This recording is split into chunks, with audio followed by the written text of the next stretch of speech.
لا حول ولا قوة إلا بالله العلي العظيم. أعوذ بالله من الشيطان الرجيم. بسم الله الرحمن الرحيم. الحمد لله الذي هدانا لهذا وما كنا لنهتدي لولا أن هدانا الله.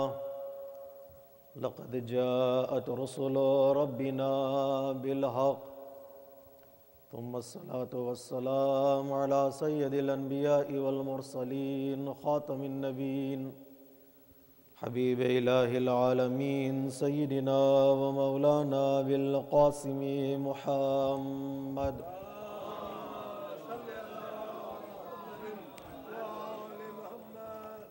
وعلى أهل بيته الطيبين الطاهرين المظلومين المعصومين الميامين. ولعنة الله على أعدائهم أجمعين من يومنا هذا إلى قيام يوم الدين. أما بعد، فقد قال الحكيم في كتابه الكريم وقوله الحق. بسم الله الرحمن الرحيم. يا أيتها النفس المطمئنة ارجعي إلى ربك راضية مرضية فادخلی فی عبادی وادخلی جنتی.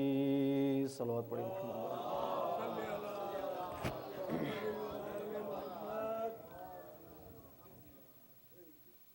عزیزان محترم، موضوع سخن رہا عرفان کربلا، جس کے ذیل میں ہم نے گزشتہ مجالس اعضاء میں رموز بقائے کربلا اور فلسفہ عزاداری پر روشنی ڈالنے کی کوشش کی. اس کانسیپٹ اور اس مفروضے کو مد نظر رکھتے ہوئے کہ عزاداری در حقیقت ایک ذمہ داری ہے. عزادار یعنی ذمہ دار، اور اس ذمہ داری کو سمجھنے کے لیے ضرورت ہے اس بات کی کہ انسان انقلاب کربلا کو سمجھے اور دوسروں کو سمجھانے کی کوشش کرے کہ ہماری ذمہ داریاں کیا ہیں، ہماری رسپانسبلٹیز کیا ہیں، ان کو درک کرے اور ان پر عمل کرنے کی کوشش کرے. انقلاب کربلا کو رسم و رواج سے بلند ہو کر دیکھنے کی کوشش کرے، اس سے ثواب بھی ملے گا اور انسان کی زندگی میں تبدیلی بھی آئے گی. انقلاب کربلا در حقیقت کشتی نجات ہے جس پر سوار ہونا ہر عاشق انقلاب کربلا کے لیے ضروری ہے. گزشتہ مجالس اعضاء میں ہم حدیث قدسی کی تفسیر آپ حضرات کی خدمت میں بیان کر رہے تھے، ذمہ داریوں کو سمجھنے کے لیے کہ پروردگار عالم نے حضرت موسیٰ سے خطاب کرتے ہوئے کہا تھا کہ پروردگار کہ اے موسیٰ میری امت سے کہہ دو کہ میں نے کچھ چیزوں کو کچھ جگہوں پر چھپا کے رکھا ہے کہ جب تک انہی جگہوں پر تلاش نہیں کریں گے اس وقت تک وہ چیزیں انہیں نصیب نہیں ہوں گی، جن میں پروردگار عالم نے کہا کہ اے موسیٰ میری امت سے کہہ دو کہ ہم نے سکون اور اطمینان کو جنت میں چھپا کے رکھا ہے. لوگ اسے دنیا میں ڈھونڈتے ہیں، جب سکون ملتا نہیں ہے تو پریشان ہو جاتے ہیں. اے موسیٰ میری امت سے کہہ دو کہ ہم نے علم کو بھوک اور پیاس میں چھپا کے رکھا ہے، لیکن لوگ اسے سیرابی میں ڈھونڈتے ہیں، جب ملتا نہیں ہے تو پریشان ہو جاتے ہیں. اے موسیٰ میری امت سے کہہ دو کہ ہم نے کمال اور بلندی کو تواضع میں چھپا کے رکھا ہے، انکساری میں چھپا کے رکھا ہے، لیکن لوگ اسے غرور اور تکبر میں ڈھونڈتے ہیں، جب بلندی ملتی نہیں ہے تو پریشان ہو جاتے ہیں. چوتھی چیز جس کی طرف ہم نے اشارہ کیا ظہر کی مجلس میں بھی کہ اے موسیٰ میری امت سے کہہ دو کہ ہم نے عزت کو عبادت میں چھپا کے رکھا ہے، لیکن لوگ اسے بادشاہوں کے دربار میں ڈھونڈتے ہیں، جب ملتی نہیں ہے تو پریشان ہو جاتے ہیں۔ آگے بڑھ کر پروردگار عالم نے موسیٰ سے خطاب کرتے ہوئے ارشاد فرمایا، اے موسیٰ میری امت سے کہہ دو کہ ہم نے بے نیازی کو قناعت میں چھپا کے رکھا ہے، لیکن لوگ اسے کثرت مال میں ڈھونڈتے ہیں، جب بے نیازی ملتی نہیں ہے تو پریشان ہو جاتے ہیں۔ جو سب سے بڑا پیغام انقلاب کربلا کا ہے وہ کہ انقلاب کربلا انسان کو قناعت اور اعتدال کا پیغام دیتی ہے۔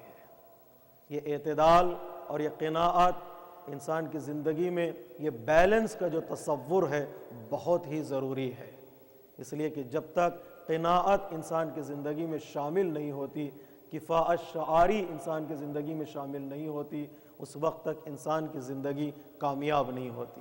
اگر انسان بے نیاز ہونا چاہتا ہے، دنیا میں رہ کر اس بے نیاز کی خلق کردہ دنیا میں انسان بے نیاز ہونا چاہتا ہے تو قناعت کے دائرے میں آ جائے، اپنے آپ کو اعتدال کے دائرے میں لے آئے۔ اعتدال یعنی نہ افراط اور نہ تفریط، نہ حد سے بڑھ جانا اور نہ حد سے پیچھے رہ جانا۔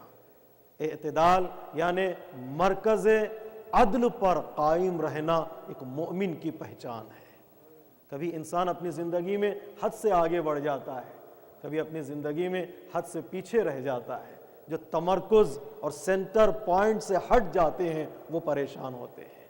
تجارت میں اعتدال ضروری ہے، بیلنس کا ہونا ضروری ہے، عبادت میں بیلنس کا ہونا ضروری ہے، محبت اور دشمنی میں اعتدال کا ہونا ضروری ہے، اور ہر موڑ پر جو اپنے بیلنس کو برقرار رکھتے ہیں وہی دنیا اور آخرت میں کامیاب ہوتے ہیں، وہی دنیا میں سرخرو اور کامیابی کی زندگی گزارتے ہیں۔ اس لیے مولا کائنات نے نہج البلاغہ میں فرمایا کہ دو قسم کے لوگ میرے بارے میں ہلاک ہو گئے، ایک حد سے بڑھ جانے والے، ایک حد سے پیچھے رہ جانے والے۔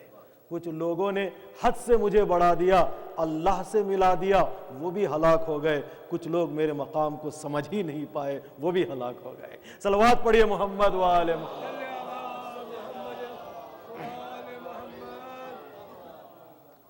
تو یہاں ضرورت اس بات کی ہے کہ اعتدال انسان برقرار رکھے، عبادتوں میں اعتدال، بیلنس کرنا بہت ضروری ہے۔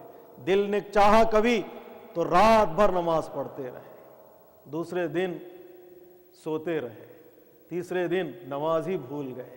مولا کائنات فرماتے نہیں، اس طرح ایمان آگے نہیں بڑھتا ہے۔ بس اگر علی نہ کہتے تو دنیا میں کسی میں ہمت نہ تھی کہ یہ جملہ کہتا۔ مولا کائنات نہج البلاغہ میں فرماتے ہیں نماز کم پڑھو، ہمیشہ پڑھو۔ نماز کم پڑھو، جو زیادہ پڑھ رہے ہیں پڑھتے رہیں، ان کے لیے کوئی پیغام نہیں ہے۔ جو نہیں پڑھتے ہیں مولا کائنات کہتے ہیں نماز کم پڑھو، ہمیشہ پڑھو۔ اس لیے کہ جس طرح جسم کو غذا کی ضرورت ہے اسی طرح روح کو غذا کی ضرورت ہے۔ روح کی غذا کا نام ہے عبادت۔ صلوات پڑھیے محمد وآل محمد۔ کبھی کبھی ہوتا یہ ہے کہ بعض لوگ عبادت کا بہانہ بنا کر دنیا سے دور ہو جاتے ہیں، دنیا کا بہانہ بنا کر عبادت سے دور ہو جاتے ہیں۔ دونوں کے درمیان میں بیلنس کا نام ہے ایمان۔ جو کام جب کرنا ہے اس کام کو اس وقت انجام دینے کا نام ہے ایمان۔ بعض لوگ ہوتے ہیں دنیا کا بہانہ بنا کر ہم دنیا میں اتنے مصروف ہو گئے کہ اللہ سے دور ہو گئے، وقت ہی نہیں ہے ہمارے پاس۔ جو لوگ یہ کہتے ہیں کہ وقت میں گنجائش نہیں ہے، غلط کہتے ہیں۔ وقت ہی ہمارے پاس نہیں ہے۔ توزیع کسی بزرگ کا بڑا خوبصورت جملہ ہے کہ توزیع الوقت توسیع الوقت، وقت کا بانٹنا ہی وقت کا بڑھا دینا ہے۔ ابو علی سینا کے پاس بھی 24 گھنٹے ہی تھے، فخر رازی کے پاس بھی 24 گھنٹے ہی تھے، امام خمینی علیہ الرحمہ کے پاس بھی 24 گھنٹے ہی تھے، ہمارے پاس بھی 24 گھنٹے ہی ہیں۔ وہ کیوں کامیاب ہو گئے، ہم کیوں کامیاب نہیں ہو گئے؟ فرق اتنا ہے کہ انہوں نے وقت کو وقت پر استعمال کیا۔ وقت کا صحیح استعمال مومن کو کامیاب بنا دیتا ہے۔ صلوات پڑھیے محمد وآل محمد۔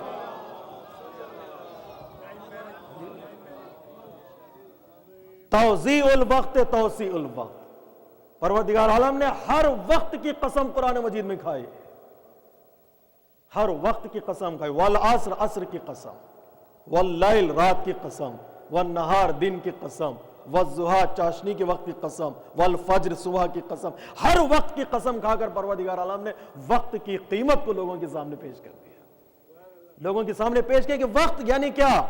کوئی جو یہ کہتے ہیں کہ وقت میں گنجائش نہیں ہے، ہمارے پاس وقت نہیں تھا، انہوں نے وقت کی قدر نہیں کی، وقت کی ویلیو کو نہیں سمجھا، وقت کی قیمت کو نہیں سمجھا۔ اگر ان کی زندگی میں منصوبہ بندی ہوتی، جتنی توجہ انہوں نے نسل بندی پہ کی ہے، منصوبہ بندی پہ کرتے تو کامیاب ہو جاتے۔ وقت میں اگر منصوبہ بندی ہوتی، ٹائم ٹیبل ہوتا، وقت ان کا ٹائم مینجمنٹ ان کے پاس ہوتا تو اس دنیا میں کامیاب ہو جاتے، دنیا میں کامیاب ہو جاتے۔ کہ وقت کو بانٹے، یہ جو کہتے ہیں وقت ہمارے پاس نہیں تھا، بہانہ ہے، اور اسلام بہانوں کو قبول نہیں کرتا۔ بس یہ کہ کون سی ذمہ داری کب انجام دینا ہے اس کے لیے بہت ضروری ہے۔ عبادت کا وقت مولا کائنات نجل اللہ فرماتے ہیں اپنے وقت کو بانٹو، اپنے بچوں کے ساتھ بیٹھو، اس کے لیے ایک وقت معین کرو۔ ماں باپ کی ذمہ داری ہے کہ روزانہ آدھا گھنٹہ اپنے بچوں کے ساتھ بیٹھے، پوچھے انہوں نے کیا کیا ہے، ان کی ذمہ داری کیا ہے، ان سے مشورہ مانگے، ان سے سجیشن لے۔ صرف ایڈوائز کرنے کا نام ماں باپ نہیں ہے، ان سے مشورہ لینے کا نام بھی ماں باپ کا ذمہ داری ہے۔ حضرت ابراہیم نے یہ نہیں کہا حضرت اسماعیل میں نے خواب دیکھا لیٹ جاؤ میں تمہیں ذبح کرنا چاہتا ہوں، نہیں، ہم نے 3 مرتبہ، نبوت کا خواب تو خواب ہوتا ہے جو ہم بیداری میں دیکھتے ہیں، نبی خواب میں دیکھتا ہے۔ 3 دن مسلسل خواب دیکھنے کے بعد حضرت ابراہیم کہہ سکتے تھے اے اسماعیل میں نے خواب دیکھا 3 دن مسلسل، اب لیٹ جاؤ میں ذبح کرنا چاہتا ہوں، نہیں۔ قرآن کہہ رہا حضرت ابراہیم نے مشورہ مانگا اسماعیل سے، بیٹا میں نے خواب دیکھا ہے، فانظر ماذا ترى، تمہارا نظریہ کیا ہے؟ وہ باپ بن کر بتا رہا ہے کہ باپ کسے کہتے ہیں، اور بیٹا کیا کہہ رہا ہے؟ اے بابا افعل ما تؤمر، جو تم نے دیکھا ہے اسے عمل کر کے دکھا دو، ستجدنی انشاءاللہ من الصابرین۔ مشورہ باپ مانگ رہا ہے، بیٹا اطاعت کر رہا ہے۔ حکم ہو، آرڈر ہو تو مخالفتیں ہوتی ہیں، لیکن مشورہ مانگا جائے تو اطاعت ہوتی ہے۔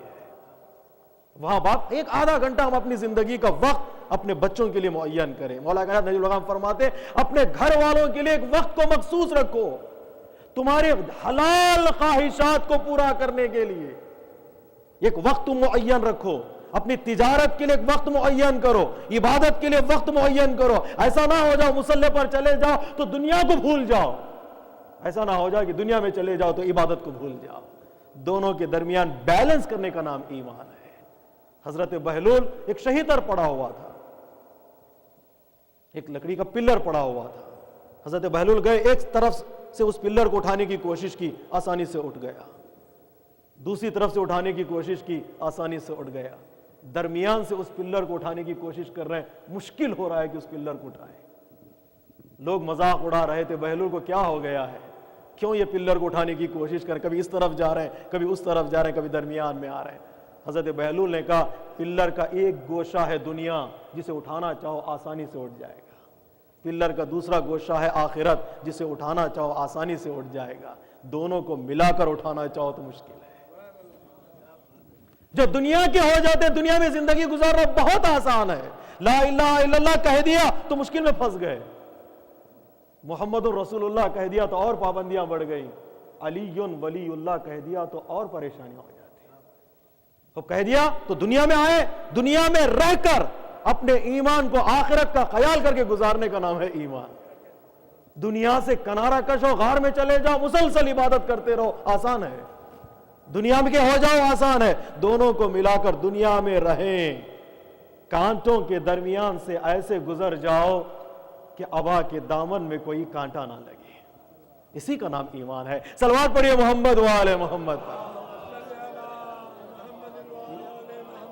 نہ افراط نہ تفریط۔ شب قدر میں 100 رکعت نماز پڑھی، اس کے بعد خدا سے کہہ دیا بائے بائے ٹاٹا، آئندہ سر پھر ملاقات ہوگی، اس کا نام ایمان نہیں ہے، اس کا نام ایمان نہیں۔ ایمان کا نام یہ ہے کہ مسلسل ارتباط میں رہو اپنے اللہ سے۔ عزاداری کا مطلب بھی یہی ہے کہ جب آیا موسم میں انجام دے دیا اور خدا حافظ نہیں۔ ہر شب جمعہ میرے بزرگوں، میرے دوستوں، ہر شب جمعہ ہفتے میں ایک دن کم از کم تم اہل بیت سے منسلک رہو، اس لیے کہ جتنا دور ہوتے چلے جاؤ گے اتنے ہی محبت میں کمی آتی چلی جائے گی۔ منسلک ہونا ضروری ہے۔ شب جمعہ یا روز جمعہ اہل بیت سے مرتبط رہو، اس لیے کہ ایسا نہ ہو جائے کہ انسان اتنا پیچھے ہو جائے کہ پھر اہل بیت کی طرف توجہ بھی نہ کرے۔ ضرورت ہے کہ انسان ارتباط میں رہے۔ اپنے بہن کے گھر انسان جانا آنا چھوڑ دے، 1 مہینہ 2 مہینے کے بعد بھول جائے گا کہ اس کی کوئی بہن بھی تھی۔ اہل بیت سے رابطہ بھی کچھ اسی طرح ہے۔ موسم میں سب لوگ عبادت کرتے ہیں، سب لوگ عزاداری برپا کرتے ہیں، لیکن سال بھر اہل بیت سے منسلک رہے۔ ہاں، سال بھر اہل بیت سے منسلک رہے۔ عبادتوں میں اعتدال، محبت اور دشمنی میں اعتدال، گفتگو سخت نہ ہو جائے۔ محبت اور گفتگو میں اعتدال، دشمنی میں اعتدال۔ مولا کائنات نجم الغام فرماتے ہیں دشمنوں کے ساتھ اتنی دشمنی کرو کہ کچھ دروازے کھلے رکھو۔ دشمنوں کے ساتھ اتنی دشمنی کرو، ایسا نہیں کہ نہ کرو، مولا کائنات نے کہا نہیں نہ کرو، نہیں کہا دشمنوں کے ساتھ دشمنی رکھو، لیکن سارے دروازے بند مت کرو، کچھ دروازے کھلے رکھو کہ ہو سکتا ہے ایک دن وہ تمہارا دوست ہو جائے۔ دوستوں کے ساتھ اتنی دوستی رکھو کہ سارے دروازے ان کے لیے کھول نہ دو، کچھ دروازے بند رکھو کہ ہو سکتا ہے ایک نہ ایک دن وہ تمہارا دشمن ہو جائے۔ دونوں طرف دیکھیں، یہ سے کہتے ہیں اعتدال۔ کہیں دشمن دوست ہو جائے، اتنا دشمنی میں حد سے آگے نہ بڑھ جاؤ کہ اگر وہ دوست ہو جائے تو پشیمانی اٹھانی پڑے۔ دوستوں کے لیے اتنے دوست نہ ہو جاؤ کہ ایک دن وہ دشمن ہو جائے تو افسوس کرنا پڑے۔ سارے راز بیان نہ کر دو دوستی کی خاطر کہ ایک نہ ایک دن دوست ہو جائے، دشمن ہو جائے تو سارے تمہارے راز فاش کر دے، اور اتنے دروازے بند نہ کر دو کہ دشمن کے لیے کہ اگر وہ دوست ہو جائے تو پشیمانی اٹھانی پڑے۔ محبت میں بھی اعتدال ہو، دشمنی میں بھی اعتدال، دونوں طرف حد سے زیادہ آگے نہ بڑھ جاؤ۔ عبادت میں اعتدال، محبت اور دشمنی میں اعتدال، انفاق اور سخاوت میں بھی اعتدال۔ جتنا کمایا ہے سارا لٹا دو ایک ہی رات میں، دوسرے دن فقیر ہو جاؤ۔ اسلام کہتا ایسا نہیں ہے۔ نہ اسراف، نہ بخیلی، نہ بخیل بنو نہ مسرف بنو۔ اسراف کر دو گے تو تمہاری تجارت، تمہارا مال ہاتھ سے نکل جائے گا۔ کنجوسی کرو گے عزت ہاتھ سے نکل جائے گی۔ عزت بھی بچاؤ، مال بھی بچاؤ، تو اعتدال کے دائرے میں آ جاؤ، اعتدال کے دائرے میں آ جاؤ۔ اس لیے کہ بخیلی میں عزت نہیں ہے اور اسراف میں تجارت باقی نہیں رہتی ہے۔ دونوں کے درمیان اعتدال کو باقی رکھنے کا نام ایمان ہے۔ اس لیے پروردگار عالم نے کہا موسیٰ میری امت سے کہہ دو کہ اگر وہ بے نیازی چاہتے ہیں تو جتنی چادر ہے اتنے ہی پیر پھیلائیں۔ قناعت میں بے نیازی ہے، وہ سرخرو ہو کر زندگی گزاریں گے، وہ کامیاب ہو کر زندگی گزاریں گے، کسی کے محتاج نہیں ہوں گے، کسی کے محتاج نہیں ہوں گے۔ لوگ سوچتے ہیں مال کا جمع کر لینے کا نام بے نیازی ہے، نہیں، مال کے وقت پر خرچ کرنے کا نام بے نیازی ہے۔ میرے عزیزوں، بزرگان دین کہتے ہیں جتنا کمانے میں عقل کی ضرورت ہے اتنا ہی خرچ کرنے میں عقل کی ضرورت ہے۔ کمانا تو بہت لوگوں کو آتا ہے، لیکن خرچ کرنے میں جن کے یہاں پلاننگ نہ ہو وہ کبھی کامیاب نہیں ہوتے۔ اگر خرچ کہاں خرچ کریں، کب خرچ کریں، کتنا خرچ کریں، کس موقع پر خرچ کریں، سیکھنا چاہتے ہو تو حضرت خدیجہ کے دروازے پر آ جاؤ، وہ بتا دیں گے کہاں خرچ کرنا چاہیے۔ ایسی جگہ خرچ کرو کہ تم دنیا سے گزر جاؤ، تمہارا نام دنیا میں باقی رہے۔ صلوات پڑھیے محمد و آل محمد۔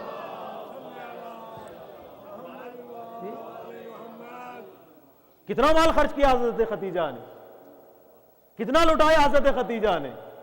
پروردگار عالم نے کثرت مال کے مقابل میں حضرت خدیجہ کو کوثر عطا کر دیا۔ لفظ پہ توجہ کیجئے گا، پروردگار عالم نے کثرت مال کے مقابل میں حضرت خدیجہ کو کوثر عطا کیا ہے جس کی نسل آج تک باقی ہے. کسی کو یہ شرف نہیں ملا جو شرف حضرت خدیجہ کو ملا ہے. کہاں خرچ کرے, کب خرچ کرے, اس کے لیے بھی عقل کی ضرورت ہے. بے نیازی قناعت میں ہے. لوگ کثرت مال میں ڈھونڈتے ہیں, جب ملتی نہیں ہے تو پریشان ہو جاتے ہیں. پانچویں چیز. چھٹی چیز پروردگار, آخری چیز جو آخری مجلس ہے اور آخری چیز بیان کر رہا ہوں. پروردگار عالم نے حضرت موسیٰ سے کہا, موسیٰ کہہ دو میری امت سے کہ میں نے استجابت دعا کو رزق حلال میں رکھا ہے, لیکن لوگ اسے چیخ و پکار میں ڈھونڈتے ہیں, جب قبول نہیں ہوتی تو پریشان ہو جاتے ہیں. اللہ اکبر. حدیث قدسی, استجابت دعا, میری دعا کیوں قبول نہیں ہوتی؟ یہ سوال کرنے کے بجائے پہلے انسان خود سوال کرے, کیا میں واقعی معنی میں دعا کر رہا ہوں یا نہیں کر رہا ہوں؟ دعا اور ہے, چیخ و پکار اور ہے. دعا اور ہے, چلانا اور ہے. دعا اور ہے, گڑ گڑانا اور ہے. دعا در حقیقت دعا کرے. دعا کیسی؟ جیسے قرآن مجید میں انبیاء نے کی ہے بارگاہ پروردگار عالم نے.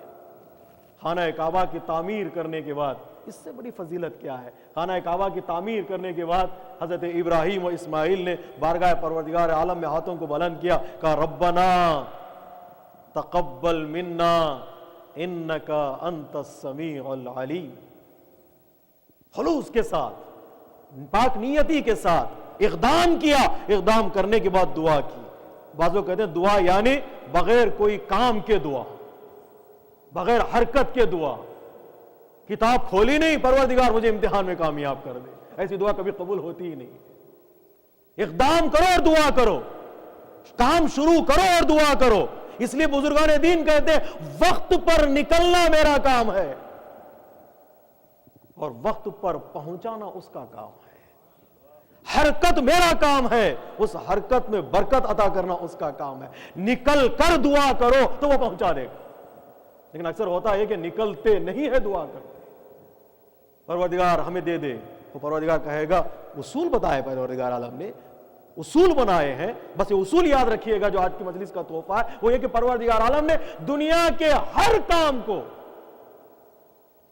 محنت کے بلبوتے پر رکھا ہے. دنیا کا نظام محنت پر اور آخرت کا نظام محبت پر ہے.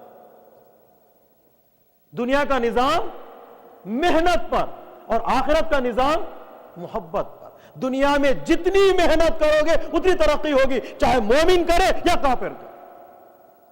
رحمت پروردگار آسمان سے برسے گی, مومن کے گھر پہ بھی بارش ہوگی, کافر کے گھر پہ بھی بارش ہوگی.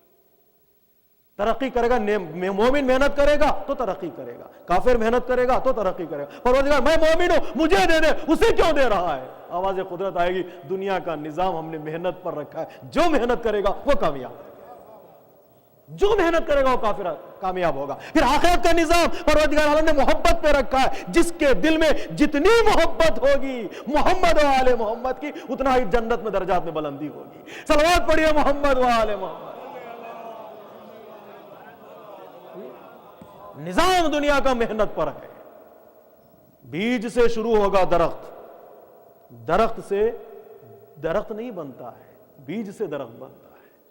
کوئی درخت لگا دے اور کہے پروردگار مجھے دوسرے دن پھل چاہیے, آواز قدرت آئے گی, یہ نظام ہمارا نہیں ہے. مجھے دوسرے دن پھل چاہیے, درخت لگا دے انسان, درخت اٹھا کر لے آئے, ایک زمین پر درخت لگا دے, دعا کرتا ہے پروردگار دوسرے دن پھل چاہیے, پھل چاہیے. آواز قدرت آئے گی, اس میں پھل لگنے والا نہیں ہے. کیوں نہیں لگے گا پھل؟ اس لیے کہ نظام یہ ہے کہ بیج سے درخت تک پہنچو, انتظار کرو تاکہ پھل تمہیں ملے. ایک رات میں تمہیں نتیجہ ملنے والا نہیں ہے, ایک رات میں تمہیں رزلٹ ملنے والا نہیں ہے جب تک تم محنت نہیں کرو گے. محنت کے بعد جو دعا کی جاتی ہے وہ دعا قبول ہوتی ہے. اور دعا کرنے میں جلدی بھی نہ کرو, رزلٹ کا انتظار, کل صبح مجھے نہ رزلٹ مل جائے, ایسا نہیں ہوتا ہے. حضرت ابراہیم کی دعا 100 سال کے بعد قبول ہوئی ہے, حضرت اسماعیل پیدا ہوئے. ہم چاہتے ہیں آج دعا کریں پروردگار دوسرے دن ہمیں دے دے. آواز قدرت آئے گی, دعا کرنا تمہارا کام ہے, کب قبول کرنا اور کب نہ کرنا وہ ہمارا کام ہے. تم بندے کے کام انجام دو, ہم خدا کے کام انجام دیں گے. صلوات پڑھیے محمد و آل محمد. تم اپنے کام انجام دو, ہم اپنے کام انجام دیں گے. تم خدائی کام کرنے کی کوشش نہ کرو، دوسرے دن دعا ہمیں قبول ہو جانا چاہیے. نہیں، دعا کرنا تمہارا کام ہے، قبول کرنا اللہ کا کام ہے. کب قبول کرے، کس صورت میں قبول کرتا ہے، وہ اللہ کا کام ہے. کہ دعا کرنا تمہارا کام ہے، دعا کرو محنت کے بعد، اقدام کے بعد دعا کرو، اور قبولیت اللہ کی بارگاہ میں چھوڑ دو، خلوص کے ساتھ دعا کرو. اور یہ بھی یاد رکھو کہ دعا میں وسیلہ بہت اہم معنی رکھتا ہے. دعا کے لیے وسیلہ بہت ضروری ہے. مفاتیح الجناح کے حاشیے میں یہ لکھا ہوا ہے، شیخ عباس کو میں نے لکھا ہے اس حدیث کو، کہ مولا کائنات نے پیغمبر اسلام سے فرمایا ایک دن، یا رسول اللہ میری مغفرت کی دعا کیجیے، میری مغفرت کی دعا کیجیے. پیغمبر اسلام نے کہا علی تمہارے مغفرت کی دعا کی ضرورت نہیں ہے، تمہارا نام لے کر لوگ بخشے جاتے ہیں، تمہارے نام کے ذریعے سے لوگ کامیابیاں حاصل کرتے ہیں، تمہارے لیے مغفرت کی دعا کی ضرورت کیا ہے. اصرار بڑا مولا کائنات کی طرف سے، گویا اصرار کر کے مولا علی نے بتا دیا انسان جتنا بھی بلند ہو جائے دعا سے بے نیاز نہیں ہو سکتا. جتنا بھی بلند ہو جائے وہ دعا سے بے نیاز نہیں ہوتا، اس لیے کہ جتنی بلندی پر جائے گا اتنی ہی دعا کی ضرورت ہوتی ہے. اس لیے کہ بلندی سے گرنے کے زیادہ خطرات پائے جاتے ہیں. جی بڑی بڑی غلطیاں کرتے ہیں، بڑی بڑی غلطیاں ہو جاتی ہیں. کیوں؟ اس لیے کہ جتنا اوپر سے گرے گا انسان اتنی زیادہ چوٹ آئے گی، جتنی زیادہ چوٹ آئے گی. اس لیے کہ ذمہ دار حضرات کے لیے بہت ہی اہم یہ مقامات ہیں کہ وہ چلیں بھی تو سنبھل کے چلیں. ایک دیوانہ چھت پر کھڑا ہوا تھا، چھلانگ لگانے کی کوشش کر رہا تھا، لوگ اسے سمجھا رہے تھے بھیا گر جاؤ گے، پیر ٹوٹ جائے گا، چھلانگ مت لگاؤ، کودو نہیں، اچھلو نہیں. کسی کی بات نہیں مان رہا تھا. ایک ذمہ دار انسان وہاں سے گزر رہا تھا، اس نے کہا کہ بھیا اتر جاؤ، گر جاؤ گے، چھلانگ مت لگاؤ، گر جاؤ گے. لفظ پہ توجہ کیجئے گا صاحب فہم کے لیے. اس دیوانے سے اس نے ذمہ دار فرد نے کہا چھلانگ مت لگاؤ، گر جاؤ گے. اس دیوانے نے مڑ کر کہا میں گروں گا تو میں گروں گا، تم سنبھل کے چلو، تم گر جاؤ تو قوم گر جائے گی. خطرناک جملہ ہے نہیں؟ جتنا علم بڑھتا جائے گا اتنا ہی عمل ضروری ہے، جتنا عمل بڑھتا جائے گا اتنا ہی خلوص ضروری ہے، ورنہ انسان گرے گا تو بہت بلندی سے گرے گا. اس لیے ضرورت ہے دعا کی کہ جتنا بلند ہوتا چلا جائے انسان اتنی ہی ٹہرنے کی دعا کرنا ضروری ہے. اس لیے کہ بلندیوں پر پہنچنا آسان ہے، بلندیوں پر ٹہرنا مشکل ہے. جی کیسے ایسے ویسے ہو گئے، ایسے ویسے کیسے ہو گئے. یہ ضرورت نہیں کہ جو بھی بلند ہو گیا وہ بلندی پر ٹہرا رہے گا. جب بلندی پر پہنچ گیا وہاں پر پہنچنے کے بعد دعا کرے کہ ٹہر جائے، دعا کرے کہ بلندی تک پہنچے، اور پہنچنے کے بعد پھر دعا کرے کہ وہاں ٹہر جائے. ہمارے لیے دعا ہے کہ ابھی دعا کرنے میں کنجوسی مت کیجیے گا. پروردگار مجھے 1 لاکھ دے دے. کیوں بھئی؟ اس نے کوئی شرط نہیں لگائی ہے تو مانگنے والا کیوں کنڈیشن کر رہا ہے؟ وہ کہہ رہا ہے جتنا چاہے اتنا مانگو. دعا بلندی کی بھی دعا چاہیے. یا لیتنی کنت معکم، کیسی دعا ہم کر رہے ہیں؟ یہ نہیں کہہ رہا پروردگار مجھے پڑوسیوں کے ساتھ ملا دے، مجھے دوستوں کے ساتھ ملا دے. نہیں، پروردگار مجھے حسین اور اصحاب حسین کے ساتھ ملا دے. دعا بھی کرے تو بڑی دعا کرے. وہ کہہ رہا ہے کہ میری بارگاہ میں مانگو، میں عطا کرنے والا ہوں. دعا کرنا تمہارا کام ہے، عطا کرنا میرا کام ہے. یا لیتنی کنت معکم. بلکہ یہ نہیں، بعض دعاؤں میں ہے کہ یہ دعا کرو پروردگار میری حیات اہل بیت جیسی ہو، میری موت اہل بیت جیسی. یہ بھی دعا ہے. محیا محمد و آل محمد، میری زندگی اہل بیت کی زندگی کی طرح، میری موت اہل بیت کی محبت کی طرح، موت کی طرح. یہ بھی دعا کرے انسان. بلندیوں کی دعا کرے اور بلندیوں پر ٹہرنے کی دعا کرے کہ پروردگار میرے پیروں میں لغزش پیدا نہ ہو، میرے پیروں میں لغزش پیدا نہ ہو. دعا کرے وہاں پر ٹہرنے کی. تو خواہش کی مولا کائنات نے یا رسول اللہ میری مغفرت کی دعا کیجئے گا. پیغمبر اسلام نے اپنے ہاتھوں کو بلند کیا، اللہم اغفر علیا بحق علی. اللہ اکبر. پروردگار تو علی کو بخش دے، تجھے علی کا واسطہ. مولا کائنات نے پلٹ کر کہا یا رسول اللہ میرے لیے دعا اور میرا واسطہ. پیغمبر اسلام نے فرمایا علی میں تمہاری مغفرت کی دعا کرنا چاہتا تھا, میں نے وسیلے کو ڈھونڈا, شمال کی طرف دیکھا, جنوب کی طرف دیکھا, مشرق میں دیکھا, مغرب میں دیکھا, زمینوں کی طرف نگاہ دوڑائی, آسمانوں کی طرف دیکھا, تجھ سے بہتر میں نے کسی کو وسیلہ نہ پایا.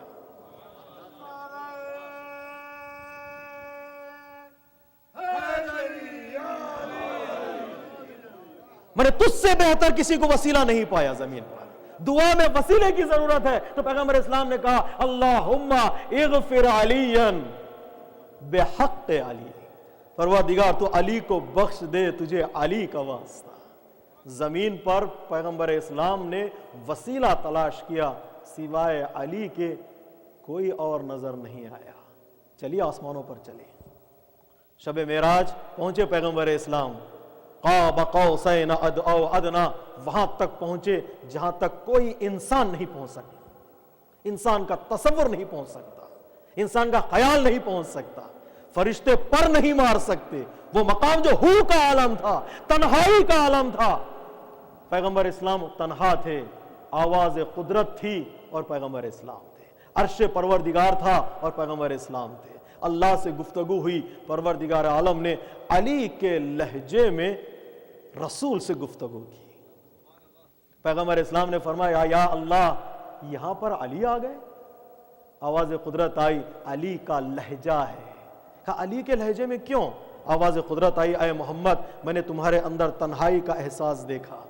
وہاں سفر میں عرش اعلیٰ پر کوئی نہیں ہے, کسی کا گزر تک نہیں ہے. میں نے اکیلا محسوس کیا تمہارے دل کو میں نے ٹٹولا, ڈھونڈوں کہ تمہارے دل میں سب سے زیادہ قریب کون ہے. میں نے شمال کی طرف دیکھا, جنوب کی طرف دیکھا, مشرق کی طرف دیکھا, مغرب کی طرف دیکھا, سوائے علی کے کسی اور کو نہ پائے. مسلمانوں زمین پر جسے رسول وسیلہ بنائے, آسمان پر جسے خدا اپنا لہجہ بنائے, اسی کا ہاتھ پر ہم مولا بنا کر بیعت کرتے ہیں. صلوات پڑھیے محمد و آل محمد.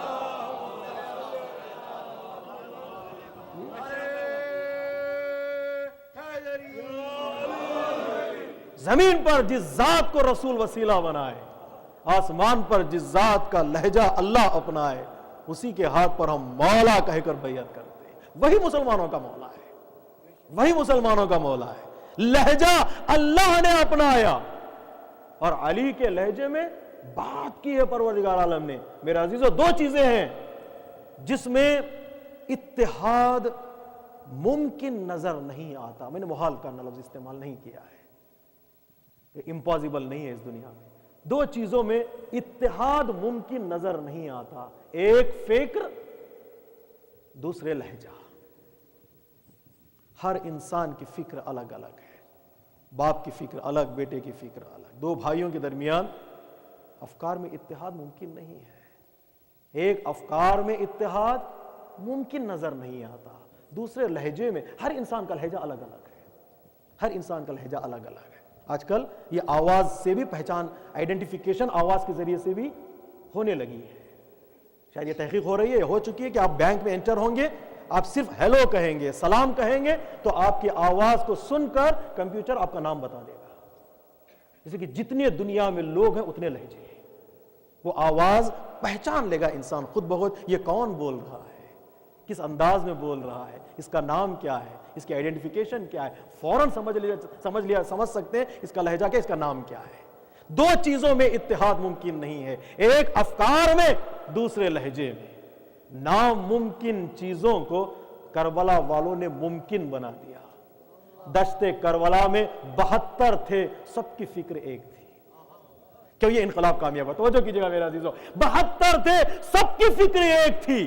جس کے لیے جوش ملیح آبادی نے کہا جس ایک عدد میں دولت ذبح عظیم تھی, اس ایک عدد کو تو نے 72 بنا دیا. 72 کو ایک نہیں بنایا ہے, ایک کو 72 میں بدل دیا. سب کی فکر ایک تھی. کسی نے ایک تک نہیں کہا اے حسین بیعت کر لیجئے. بڑے تو بڑے, بچوں نے تک یہ نہیں کہا ہمیں پیاس لگی ہے بیعت کر لیجئے. سب کی فکر ایک تھی, وہ یہ کہ یزید کو گھیرا جائے, یزید کو ختم کیا جائے, یزیدیت کو ختم کیا جائے. اس لیے بزرگان دین کا قول ہے, کون کہتا ہے کہ یزید نے حسین کو کربلا میں گھیرا تھا, بلکہ حسین نے یزیدیت کو گھیر دیا تھا.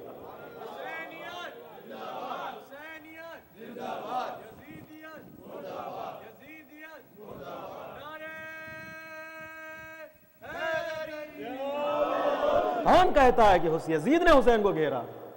حسین نے یزیدیت کو گھیر دیا، اس لیے کہ وہاں سے یزیدیت نکل ہی نہیں پائی، حسینیت دنیا کے ہر گوشے میں پھیل گئی ہے۔ صلوات پڑھیے محمد و آل محمد۔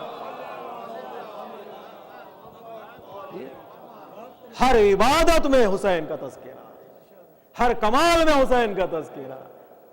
پابندیاں حسینیت پر نہیں تھی، یزید محدود ہو گیا۔ کون کہتا یزید نے اہل بیت کو اسیر بنا لیا؟ اہل بیت نے یزید کو اسیر بنا لیا۔ یہ اسیر ہو کے آزاد تھے، وہ آزاد ہو کے اسیر تھا۔ سید سجاد نے کہا یزید تو تھک گیا، میں چلتے چلتے پا برہنہ زنجیروں کے ساتھ میں چل کے آیا ہوں، تھکا نہیں، تو بیٹھا بیٹھا تھک گیا۔ وہ چلا رہا تھا نا اذان دے دو، روک دو خود، تو کیوں تھک گیا ہے؟ میں چلتے چلتے تھکا نہیں ہوں، تو بیٹھے بیٹھے تھک گیا۔ اس کا مطلب ہے کہ اسارت ان پر اثر نہیں کرتی، جن کی فکر آزاد ہوتی ہے ان پر اسیری اثر نہیں کرتی۔ ان کے جسم پر زنجیر آ سکتی ہے، ان کے افکار پر زنجیر نہیں آ سکتی۔ نہ حسین سے وہ بیعت لے سکا، نہ ایک بیمار سے وہ بیعت لے سکا ہے۔ جو آزاد ہوتے ہیں وہ کسی کے اسیری میں نہیں آتے، کسی کے اسیری میں، ان کے اندر حسن پایا جاتا ہے۔ علامہ اقبال نے کہا تیرے آزاد بندوں کی، سو رہے ہیں، تیرے آزاد بندوں کی نہ یہ دنیا نہ وہ دنیا، یہاں مرنے کی پابندی، وہاں جینے کی پابندی۔ یہاں پر موت لکھی ہوئی ہے، وہاں پر جنت میں موت آئے گی نہیں۔ علامہ اقبال، یہ آزادی کیسی آزادی ہے؟ تیرے آزاد بندوں کی نہ یہ دنیا نہ وہ دنیا، یہاں مرنے کی پابندی، وہاں جینے کی پابندی۔ گزر اوقات کر لیتا ہے یہ کوہ بیاباں میں، کہ شاہین کو نہیں آتا ہے کارے آشیاں بندی۔ کبھی شاہین جو آسمان پر پرواز کرتا ہے پرندہ، اس کو گھر بناتے ہوئے کسی نے دیکھا ہے؟ گھر بنا لو گے تو محدود ہو جاؤ گے، گھر سے ہٹ جاؤ، ماورا ہو جاؤ تو آزاد ہو جاؤ گے۔ گھر کی دیواریں تمہیں محدود کر دیتی ہیں، یعنی گویا جن کی فکریں محدود ہوتی ہیں ان کے افکار، ان کے جسم بھی محدود ہو کر رہ جاتے ہیں۔ عالمی سوچو اور عالمی بن جاؤ۔ میں، میرا گھر، میرا محلہ، میرے رشتہ دار، میرے یہ میرے سے ہٹ کر ہمارے میں آؤ۔ جب تک آؤ گی نہیں فکر عالمی بنتی نہیں ہے۔ کربلا افکار، خاندان اور گھر کا پیغام کا نام نہیں ہے، ایک عالمی پیغام کا نام ہے، اس لیے وہ انقلابی عالمگیر ہو گیا۔ صلوات پڑھیے محمد و آل محمد۔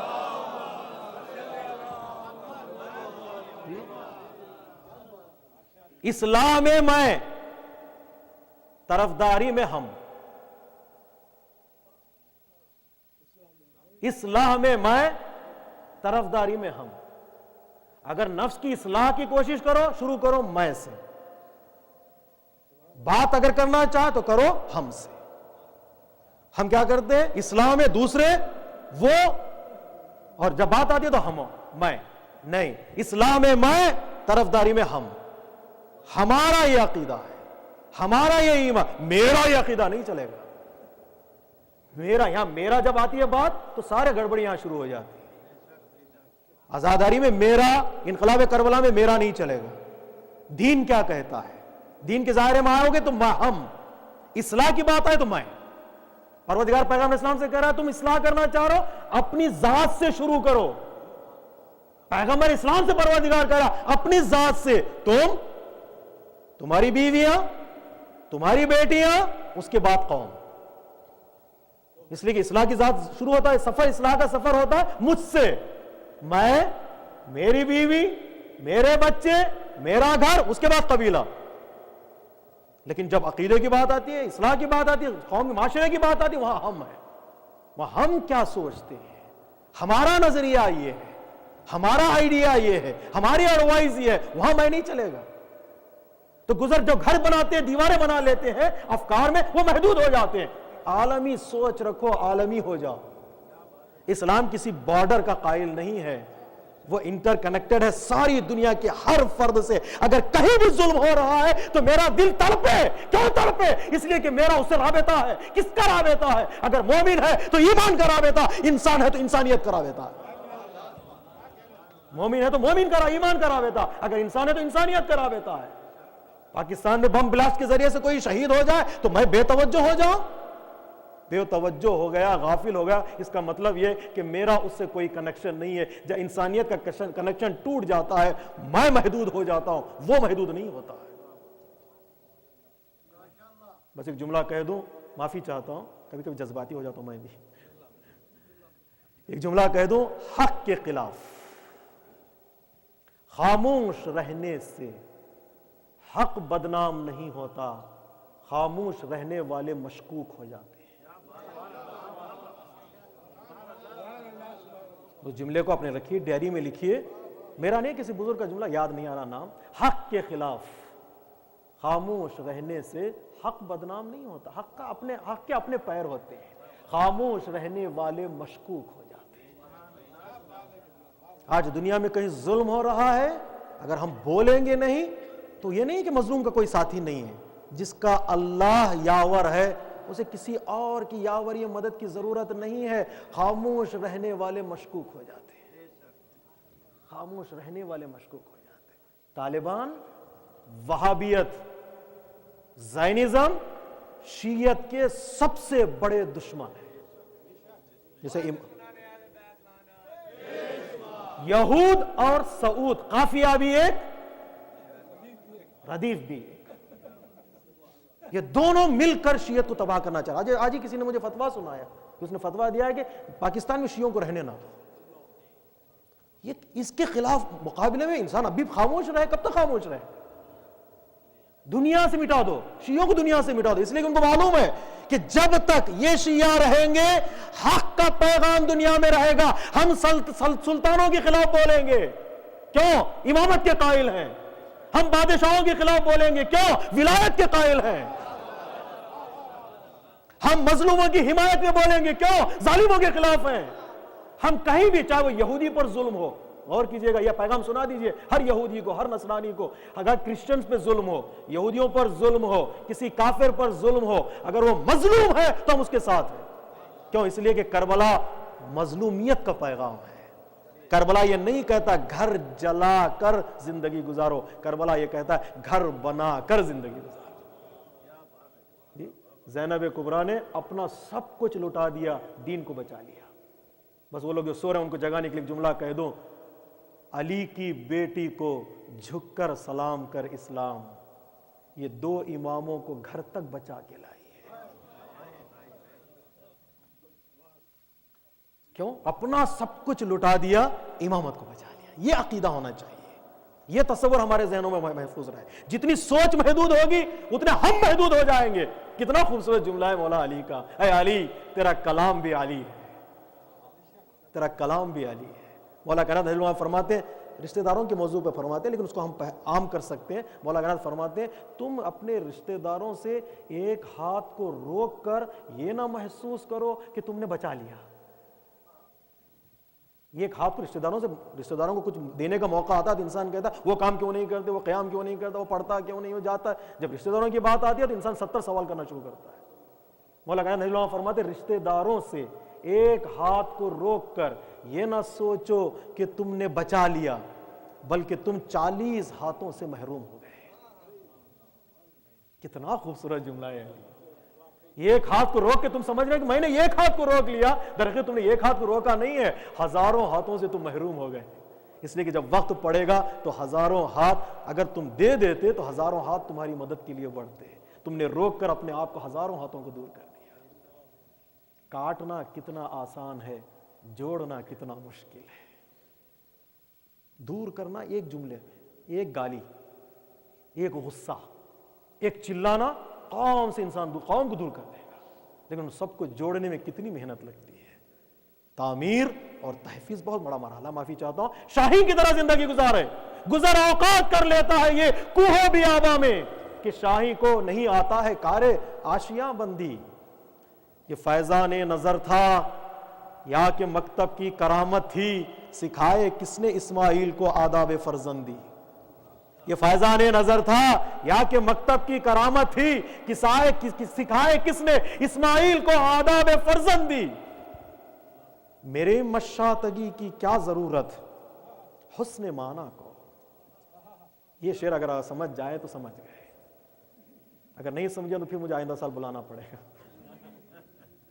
ابھی بلا کے غلطی کی ہے انہوں نے، اتنے چلانے والے کو ہم نے بلا لیا۔ بہت شکریہ معصوم سینٹر کا کہ انہوں نے مجھے یاد کیا، ان کے ذمہ داروں کا، خصوصاً حجت الاسلام مولانا حنیف شاہ صاحب کا کہ میری مجلسوں میں بھی آتے رہے، حوصلہ افزائی کرتے رہے۔ سب کا شکریہ۔ پروردگار عالم ہر عزادار کو جہاں کہیں بھی دنیا میں رہتے ہیں ان کی جان، مال، عزت و آبرو کی حفاظت کرے۔ اس سینٹر کی کامیابی کے لیے، ذمہ داروں کی روز افزون توفیقات کے لیے، اور مولانا کی جو پریشانیاں ان کے حل ہونے کے لیے بلند آواز میں صلوات پڑھے۔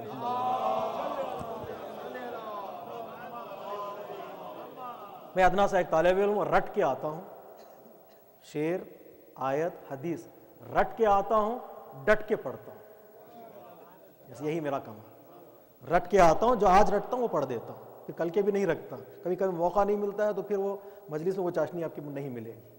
موقع نہیں ملا رٹنے کا تو میرا رٹا نہیں، رٹ کے آتا ہوں، ڈٹ کے پڑھ دیتا ہوں۔ اگر کسی کو اچھا لگتا ہے تو دعاؤں میں یاد رکھیے، اگر بری کوئی چیز آپ کو لگی ہے، غلط ہے اسلام کے اعتبار سے، تو میں ای میل ایڈریس دے دیتا ہوں، آپ جو کچھ چاہے کہہ سکتے ہیں، جو سوال چاہے وہ کر سکتے ہیں۔ اس لیے کہ میں ایک طالب علم ابھی سیکھ رہا ہوں، سیکھنے والے کو حوصلہ افزائی دینا، اس کو آگے بڑھانا آپ لوگوں کی ذمہ داری ہے۔ ہم تتلاتی ہوئی زبان سے مجلس پڑھنا ہم نے شروع کی تھی، اور آج یہاں تک پہنچے، قوم نے ہمیں ترقی دی، برداشت کیا۔ جب چھوٹے چھوٹے جملے ہم کہتے تھے اپنے گاؤں میں، اپنے شہر میں، لوگ داد دیتے تھے، ماشاءاللہ ماشاءاللہ مولانا، ماشاءاللہ ماشاءاللہ کہتے کہتے یہاں تک پہنچا دیا۔ تو آپ لوگوں کی ذمہ داری ہے کہ اگر اور بھی ہماری اصلاح کرنا چاہتے ہیں، آپ لوگوں کی ذمہ داری ہے، کسی کی حوصلہ شکنی مت کیجیے گا، اور ایک جملہ اس نے غلط کہہ دیا اس کو کھینچو، نہیں، کھینچ کی زندگی گزارنے میں مزہ نہیں ہے، آگے بڑھا کر زندگی گزارنے میں بہت مزہ ہے۔ کوئی جملہ پسند نہیں ہے، مجھے پتا ہے کئی جملے پسند نہیں آتے، کئی لوگوں کو وہ پسند نہیں آتے، تو آپ ای میل کے ذریعے سے، ٹیلی فون کے ذریعے سے بتا دیجئے کہ یہ جملہ آپ آئندہ کسی مجلس میں ریپیٹ مت کیجئے، تو میں انشاءاللہ اگر وہ ہے حقیقت میں نصیحت، میں نصیحت قبول کرنے کے لیے تیار ہوں۔ سب مل کے صلوات پڑھیے محمد و آل محمد۔ تو کیا کہہ رہا علامہ اقبال؟ یہ مکتب کی یہ فیضان نظر تھا یا کہ مکتب کی کرامت تھی، سکھائے کس نے اسماعیل کو آداب فرزندی، میرے مشاتگی کی کیا ضرورت حسن معنی کو، کہ فطرت خود بخود کرتی ہے لالے کی ہنا بندی۔ یہ لالا دیکھا پھول، اپنے فلاور ہے، ایک خوبصورت پھول، ایک گلاب، ایک لالا پھول دیکھیے، اس میں جو کلر ہوتا ہے، رنگ اس میں جو ہوتا ہے، یہ رنگ کوئی انسان باہر سے نہیں ڈالتا ہے، اس کے اندر خود رنگ پایا جاتا ہے۔ دین اسلام میں کسی باہر کے رنگ کی ضرورت نہیں ہے، اسلام میں خود حسن پایا جاتا ہے۔ انقلاب کربلا کو کسی باہر کی چیز کی ضرورت نہیں ہے، خود انقلاب میں حسن پایا جاتا ہے۔ جس کی ذات میں حسن پایا جاتا ہے وہ کسی اور کا محتاج نہیں ہوتا ہے۔ صلوات پڑھیے محمد و آل محمد۔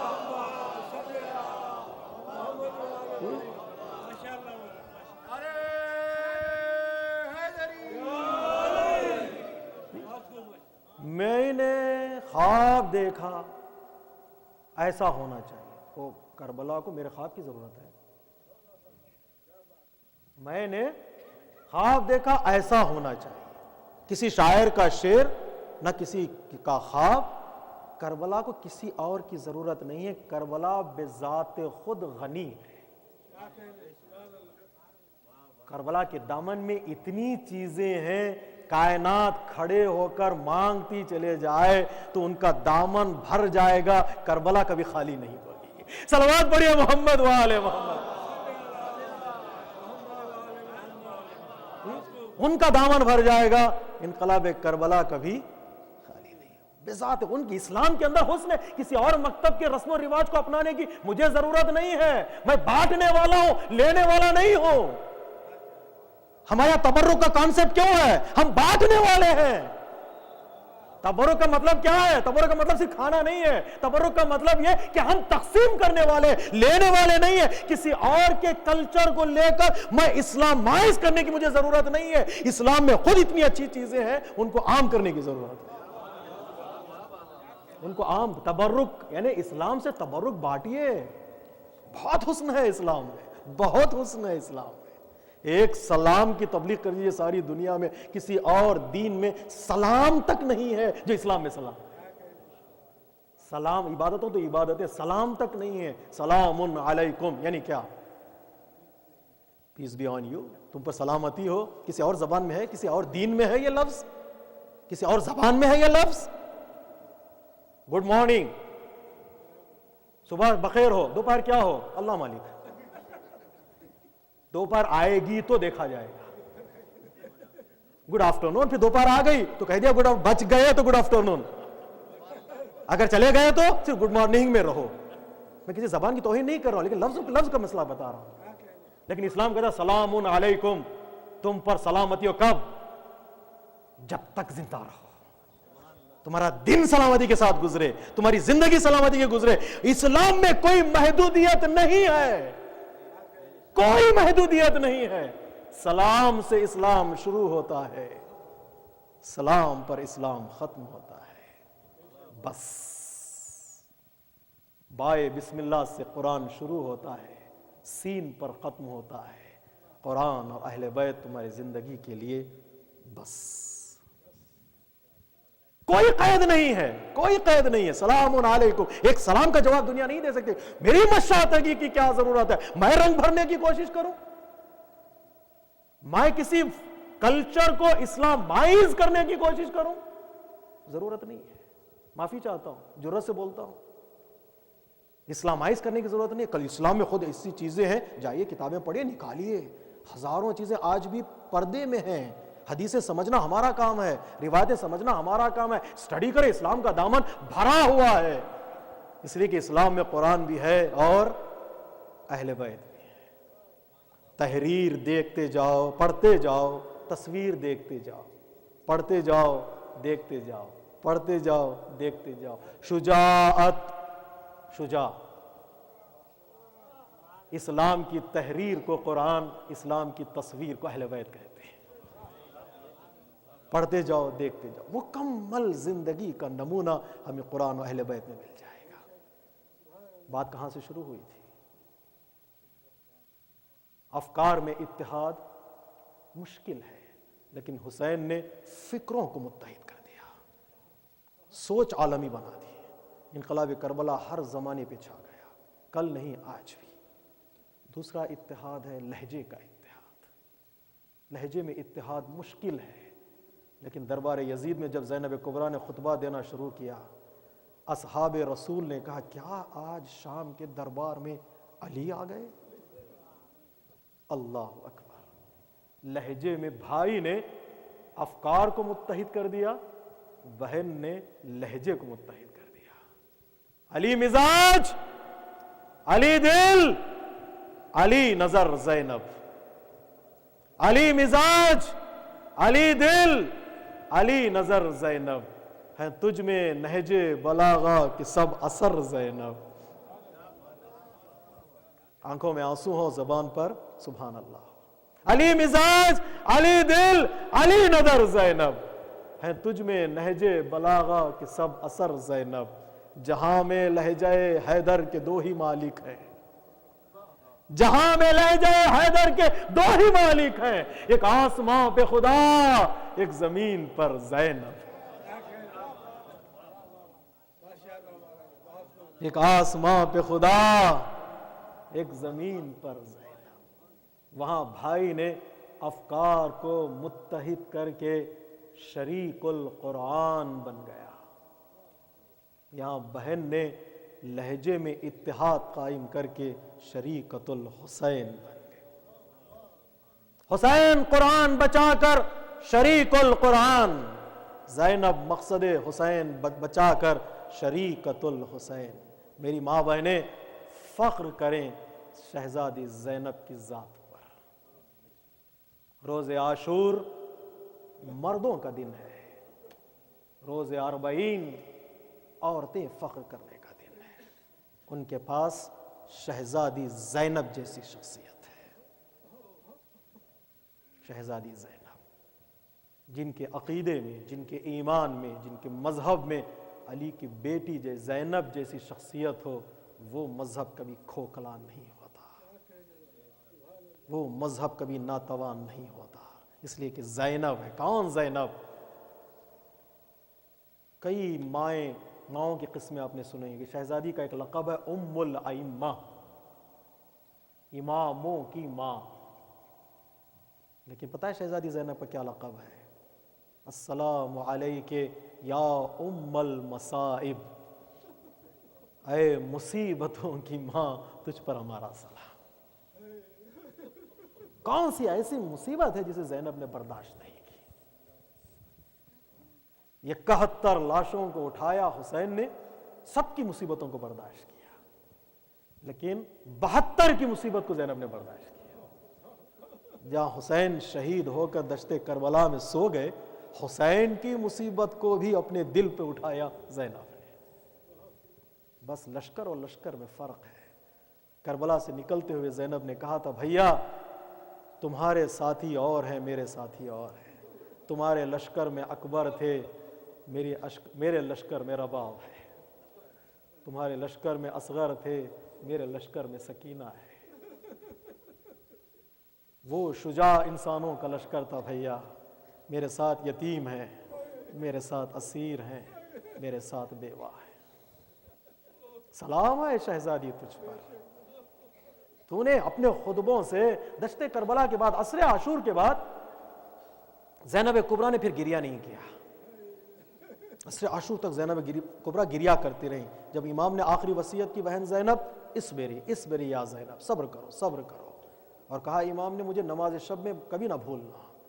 زینب کبریٰ یا نماز پڑھتی رہی، بچوں کو تسلی دیتی رہی، زینب نے پھر کبھی گریہ نہیں کیا۔ ظالم کے دربار میں جب ابن زیاد نے پوچھا کیا کیا دیکھا دشت کربلا میں، عام عورتیں ہوتی تو وہ بیان کرنا شروع کر دیتی، تیرے سپاہیوں نے میرے بھائی کے لاشے کو پامال کر دیا، میرے اکبر کے سینے کو چھلنی کر دیا۔ لیکن زینب کبریٰ نے مصائب نہیں پڑھا، وہاں پر صبر کیا زینب نے۔ ظالم کے دربار میں گڑ گڑانا کمزوری کی نشانی ہے، ظالم کے دربار میں خطبہ دینا ہے، جرأت سے بات کرنا ہے، ظالم سے خطاب کرنا ہے۔ شہزادی زینب نے کہا مجھ سے پوچھتا ہے میں نے کیا دیکھا کربلا میں، اگر سننا چاہتا تو سن، ما رأیت الا جمیلا، میں نے سوائے حسن کے اور کچھ نہیں دیکھا دشت کربلا میں۔ کیا حسن دیکھا؟ تیرے سپاہی دیکھ رہے تھے کس طرح حسین کا لاشا پامال ہو رہا ہے، میں دیکھ رہی تھی کہ میرے بھائی کا سر نو کے نیزہ پر قرآن کی تلاوت کر رہا تھا۔ تیرے سپاہی یہ دیکھ رہے تھے کہ سروں کو تن سے کیسے جدا کیا جائے، لیکن میں دیکھ رہی تھی کہ کس طرح ان شہداء کے سر سورج کی طرح چمک رہے تھے، سورج کی طرح چمک رہے تھے۔ اس قافلے کو لے کر زینب کبریٰ کربلا سے کوفہ، کوفے سے شام، وہ زندان کی مصیبت کوئی بیان نہیں کر سکتا۔ صبح سے آپ نے مصائب کو سنا، 40 کے مصائب، 40 زینب کے نام ہے۔ بس عاشور و 40 میں اتنا فرق ہے کہ عاشور کے دن بہن بھائی سے جدا ہو رہی تھی، 40 کے دن بہن بھائی سے ملنے کے لیے جا رہی ہے۔ جو بھی ملنے کے لیے جاتا ہے، سفر سے آتا ہے، وہ سفر سے تحفے لے کر آتا ہے، سوغات سفر لے کر آتا ہے۔ زینب کیا لے کے جا رہی ہے بھائی کے پاس؟ علامہ کاشف الغطاء کہتے ہیں زینب نے کئی سفر اپنے زندگی میں کیے ہیں، صرف ایک ہی سفر خوشی کا رہا، بقیہ 6 سفر زینب نے مصیبتوں کے کیے ہیں۔ صرف ایک سفر زینب کی زندگی میں، 7 سفر میں صرف ایک سفر زینب کا خوشی کے ساتھ گزرا، وہ جب مولا کائنات اپنی خلافت کے پائے تخت کو بدل رہے تھے، مدینے سے کوفہ آ رہے تھے، بڑے استقبال کے ساتھ، بڑے سپاہیوں کے ساتھ، خلیفہ وقت کے ساتھ زینب سفر کر رہی تھی۔ ایک ہی سفر زینب کا خوشی کے ساتھ گزرا ہے، وہ مدینے سے کوفے کی طرف۔ اس کے بعد زینب نے جتنے سفر کیے سب مصیبتوں کے ساتھ ہیں۔ پھر کوفے سے مدینہ گئی، باپ کے سر پہ کوفے میں ضربت لگی تھی، شہادت کی خبر لے کر زینب کبریٰ مدینہ گئیں۔ مدینے سے پھر کربلا آئی تو وہ رخصتی کا عالم تھا، ماں کے قبر سے لپٹ کر زینب بیان کر رہی تھی، مدینہ چھوڑ رہی تھی، مصیبتوں کا سفر، کربلا سے کوفہ، کوفے سے شام، شام سے کربلا، پھر کربلا سے مدینہ۔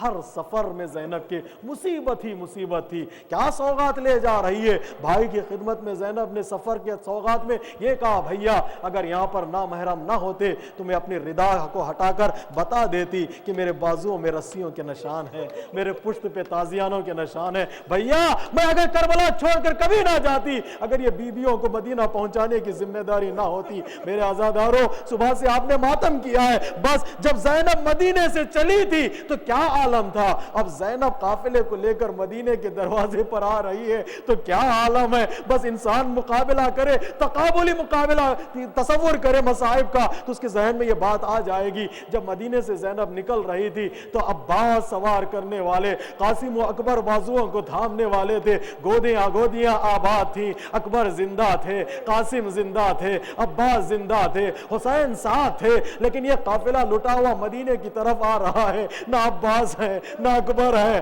نہ قاسم ہے، نہ حسین ہے، گودیاں ویران ہو چکے ہیں، سب کچھ کشتے کربلا میں فاطمہ کے چمن کا لٹ گیا ہے۔ دروازہ مدینے پر یہ قافلہ پہنچا تو پتہ ہے آج تک ام کلثوم خاموش رہی، کوئی خطبہ نہیں دیا، کوئی تقریر نہیں کی، جو ہی مدینہ حضرت ام کلثوم کو نظر آیا، دروازہ مدینہ پر یہ قافلہ رکا، ایک ہی شعر ام کلثوم نے کہا، ساری بیویاں رو پڑی، یا مدینہ تو جدنا لا تقبلینا وبالحسرات والآفات جنا، اے نانا کے مدینے ہمارے آنے کو قبول نہ کرنا، ہم آفتوں اور حسرات کے ساتھ آئے، ہم آفتوں اور حسرات کے ساتھ آئے ہیں۔ یہ لٹا ہوا قافلہ ہے، یہ لٹا ہوا قافلہ مدینے کے دروازے پر ہے۔ سید سجاد نے بشیر سے کہا، بشیر جاؤ اعلان کر دو حسین کا قافلہ آیا ہے۔ بشیر میدان مدینے میں اعلان کرتے ہوئے جا رہے ہیں، اے مدینے والوں، مدینہ رہنے کے قابل نہیں ہے، حسین کا لٹا ہوا قافلہ آیا ہے۔ اور ایک مرتبہ صغرا کی کانوں سے یہ آواز ٹکرائی، عصا کا سہارا لیا، آہستہ آہستہ ام سلمہ کے ساتھ اس قافلے کے قریب آئی، ارے کہاں ہے میرے بابا کا قافلہ، ارے میرا اکبر کہاں ہے، ارے میرا قاسم کہاں ہے۔ ڈھونڈتے ڈھونڈتے جب پہنچی اس قافلے تک، ہر ایک مصیبت کو زینب نے بیان کر دیا، تیرا بابا شہید ہو گیا، اکبر شہید ہو گئے، قاسم شہید ہو گئے، بس اتنا جان لو صغرا، ہمارے سروں سے ردائیں چھینی گئی۔ صغرا ہم دربار میں گئے، ہم بازار میں گئے، ایک مرتبہ صغرا گودیاں ڈھونڈنے لگی، کبھی رباب کی گودی کو تلاش کیا، کبھی ام لیلا کی۔ ایک مرتبہ زینب نے پوچھا، بیٹی صغرا کیا ڈھونڈ رہی ہو؟ صغرا نے کہا، پھپھی اماں میرا اصغر کہاں؟ پھپھی اماں میرا اصغر کہاں ہے؟ زینب کبریٰ نے کہا، بیٹا تیرا اصغر بھی شہید ہو گیا، تیری بہن سکینہ بھی شہید ہو گئی۔ اور ایک مرتبہ مدینے میں کوہرام بپا ہوا، ام المؤمنین قریب پہنچی، سارے مصائب کو سنا۔ ایک مرتبہ ام المؤمنین نے پوچھا، میرے بیٹے عباس کی کچھ نشانی ساتھ لائی ہو؟ ایک مرتبہ زینب نے عباس کی زرہ نکالی جس میں عباس کے خون کے قطرات موجود تھے۔